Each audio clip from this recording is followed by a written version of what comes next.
ഈ വീഡിയോ കാണുന്ന എല്ലാ ആളുകൾക്കും എൻ്റെ സ്വന്തം പേരിലും ഉച്ചാസ് ക്രിയേഷൻ യൂട്യൂബ് ചാനലിന്റെ പേരിലും 1000 പുതുവത്സര ആശംസകൾ നേരുകയാണ്. അപ്പൊ ചോദിക്കും, ഇപ്പൊ എന്താ ഇങ്ങനെ ഒരു പുതുവത്സര ആശംസ എന്നുള്ളത്? അത് ഒരു മുസ്ലിമിനെ സംബന്ധിച്ചിടത്തോളം പുതുവത്സരം എന്നുള്ളത് മുഹറം 1 വരാൻ പോകുന്നത്.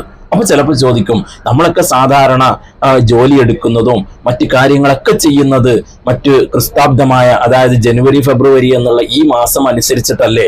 അപ്പൊ അത് ജനുവരിയിലല്ലേ കഴിഞ്ഞു പോയത് എന്ന് നോക്കുന്നുണ്ടെങ്കിൽ അത് നമ്മുടെ ദുനിയവിയായ കാര്യങ്ങൾക്ക് അത് നമ്മൾ നോക്കുന്നുണ്ടാകും. പക്ഷേ നമ്മുടെ ഉഖ്റവിയായ കാര്യങ്ങൾക്ക് വേണ്ടി, നമ്മൾ അമല് ചെയ്യാൻ വേണ്ടി, ഇബാദത്ത് ചെയ്യാൻ വേണ്ടി നമ്മൾ നോക്കുന്നത് അറബി മാസമാണ്, മുഹറം മാസമാണ്. അങ്ങനെ ഇവിടെ മലയാള മാസമില്ലേ? ചിങ്ങം, കന്നി, തുലാം, വൃശ്ചികം, ധനു, മകരം എന്ന് പറഞ്ഞിട്ടുള്ള ഇങ്ങനെ ഈ മലയാള മാസമില്ലേ? അതും നമ്മൾ നോക്കാറില്ലേ? നമ്മുടെ വയസ്സായ ഉമ്മമാര് അതുപോലെ തന്നെ ഉപ്പുപ്പമാരോടൊക്കെ ചോദിച്ചാൽ അവർ ഈ മഴ വരുന്ന സമയവും അതുപോലെ തന്നെ ഈ വെളുത്ത വാവ്, കറുത്ത വാവ് എന്നൊക്കെ പറഞ്ഞിട്ട് ഇങ്ങനെ ഒരുപാട് കണക്കുകൾ പറയുന്നുണ്ട്. ഇടവപ്പാതിയിൽ നല്ല മഴ വീഴും, ഇങ്ങനെ പല കാര്യങ്ങളും പറയുന്നുണ്ട്. അതുകൊണ്ട് മറ്റുള്ള മാസങ്ങൾ നോക്കിക്കൂടാ എന്നുള്ളതാണോ? അല്ല, നമ്മുടെ ലക്ഷ്യം എന്താ? ആഖിറമാണ്. അപ്പൊ ആഖിറത്തിലേക്ക് വേണ്ടത് ഇബാദത്താണ്. ആ ഇബാദത്ത് ചെയ്യാൻ വേണ്ടി നമ്മൾ നോക്കുന്നത് അറബി മാസമാണ്. അതാണ് ഞാൻ പറഞ്ഞു വന്നത്.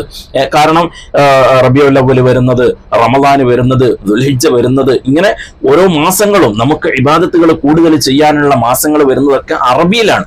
അപ്പൊ അതുകൊണ്ടാണ് ഒരു മുസ്ലിമിനെ സംബന്ധിച്ചിടത്തോളം പുതുവത്സരം എന്നുള്ളത് അത് മുഹറം 1 അല്ലാഹു സുബ്ഹാനഹു വ തആല നമുക്കെല്ലാവർക്കും ദീർഘായുസ്സും ആഫിയത്തും ആരോഗ്യവും അള്ളാഹുവിന്റെ പൊരുത്തത്തിലായി ഈമാനോടെ അന്തസ്സോടെ നീട്ടിത്തെരുമാറാവട്ടെ.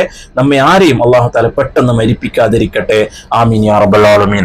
നിങ്ങൾ ആരെങ്കിലും നമ്മുടെ ചാനൽ സബ്സ്ക്രൈബ് ചെയ്തിട്ടില്ല എങ്കിൽ സബ്സ്ക്രൈബ് ചെയ്യുക, ബെൽ ഐക്കൺ അമർത്തിയിട്ട് ഓൾ എന്നുള്ള ഓപ്ഷൻ കൊടുക്കുക.